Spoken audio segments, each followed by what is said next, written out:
The workday came to an end, and as the light faded, she entered her beloved pastry shop. Once a week, she would indulge in their delicious cakes in the afternoon. Nowadays, she would call ahead to place her order. The friendly girl behind the counter assured her that it would be ready soon. After a few minutes, she settled at a table, intending to enjoy a cup of coffee and pass the time. This particular patisserie was combined with a cafe, and the cozy atmosphere was enhanced by numerous tables. She often frequented this place to sit by the window and watch the people passing by. Now, she took her seat at her favorite spot, absent-mindedly playing with the clasp of her bag. While observing the pedestrians, her gaze suddenly landed on a man who was looking directly at her. Oh my God, it's him! She hadn't seen him in years, but there was no mistaking it. Standing next to him was a woman with a discontented expression, her face twisted in an unhappy grimace. Presumably, she was his wife, judging by the way she clung to his arm. Yes, he hadn't changed for the better. His tired face bore bags under his eyes, and he responded to his wife's remarks with a displeased expression, as if he wished she would leave him alone at last. Her gaze shifted to her hands, which now appeared well-groomed and showcased a beautiful manicure that elongated her fingers. But there was a time when they had grown weary from hard work. Thanks to her family, she had found respite. She glanced at the man once again, realizing how much time had passed. Noah, it seemed like only yesterday, she whispered softly and allowed herself to be immersed in memories. Many years ago, they both resided in a different city, a small town where there was little to do. Noah lived on the next street, and they became friends around the age of 10. They were part of a large group of friends, roaming through all the alleys without fear.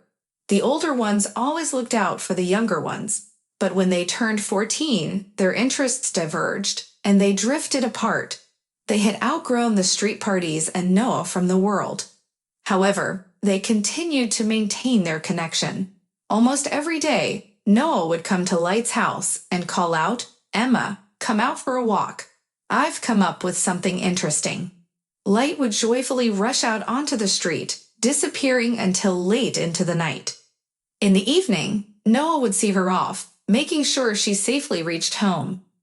It's worth mentioning that Noah's mother wasn't particularly pleased with their friendship, being born in the village and harboring reservations. Yet, she didn't openly express her discontent towards Light's father. Noah, despite being considered a simpleton by some, was a young man from the big city with a promising future. It didn't take long for love to ignite between Noah and Emma. They couldn't bear to be apart, meeting almost every day without a single moment of separation. Those minutes together were the happiest for both of them. After 6 months, Noah mustered the courage to confess his feelings to Emma. "I don't know how we'll make it, but I want to marry you, I love you, and I want to be with you forever."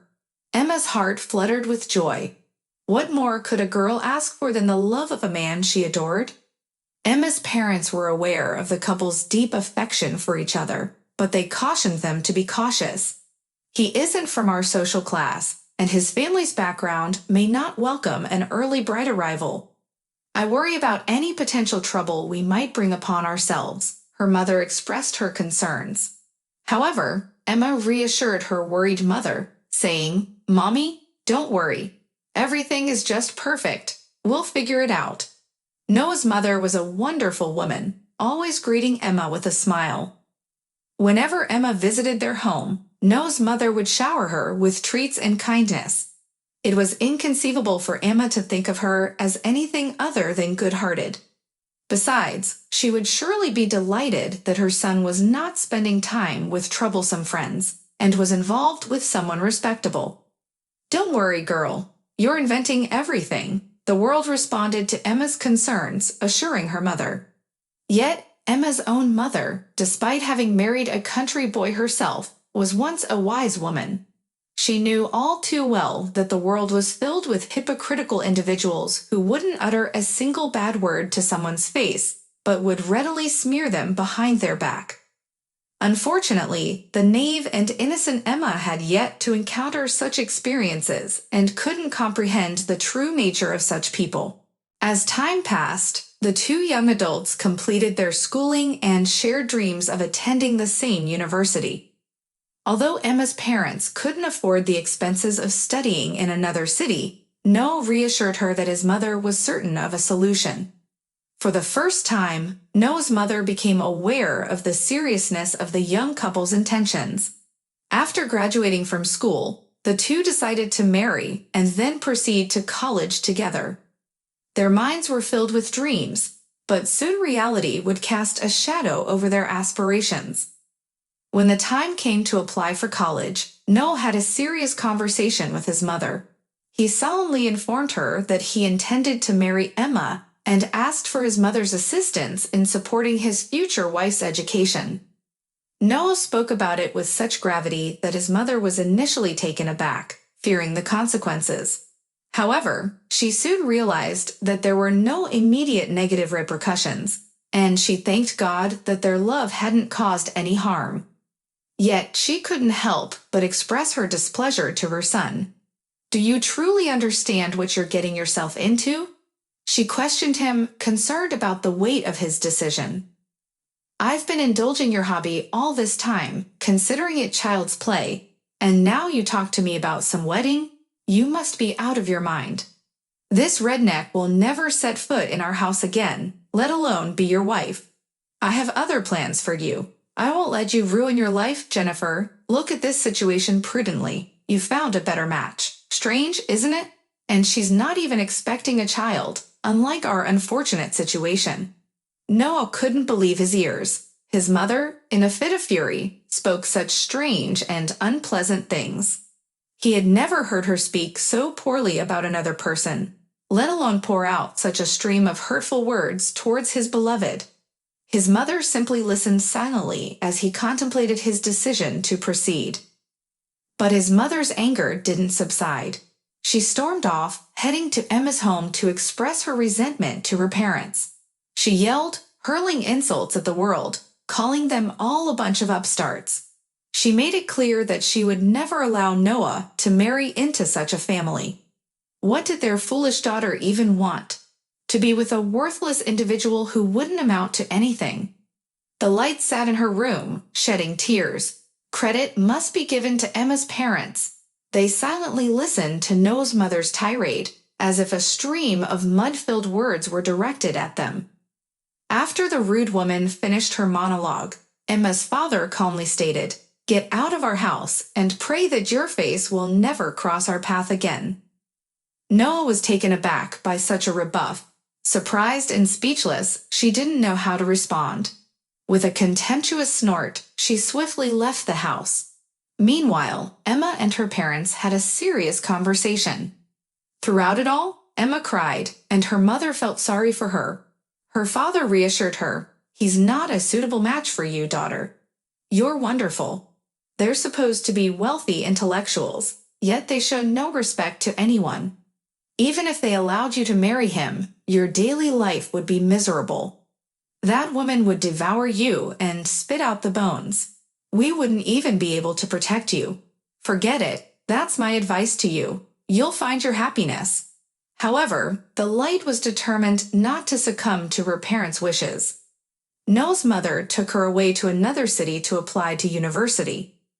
Before her departure, Noah assured her that he would wait for her when they both turned 18 in a month's time.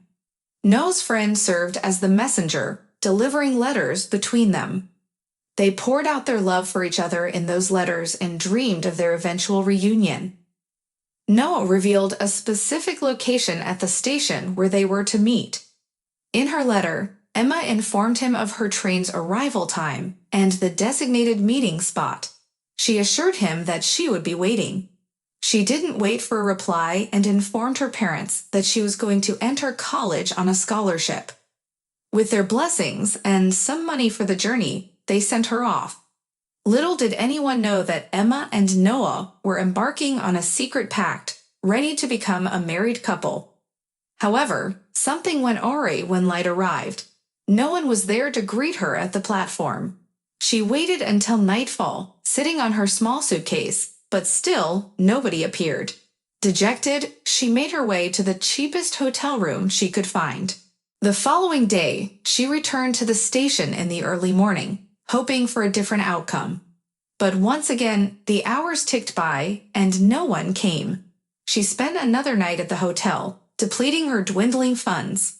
On the third day, she persisted, standing at the station with tears streaming down her face.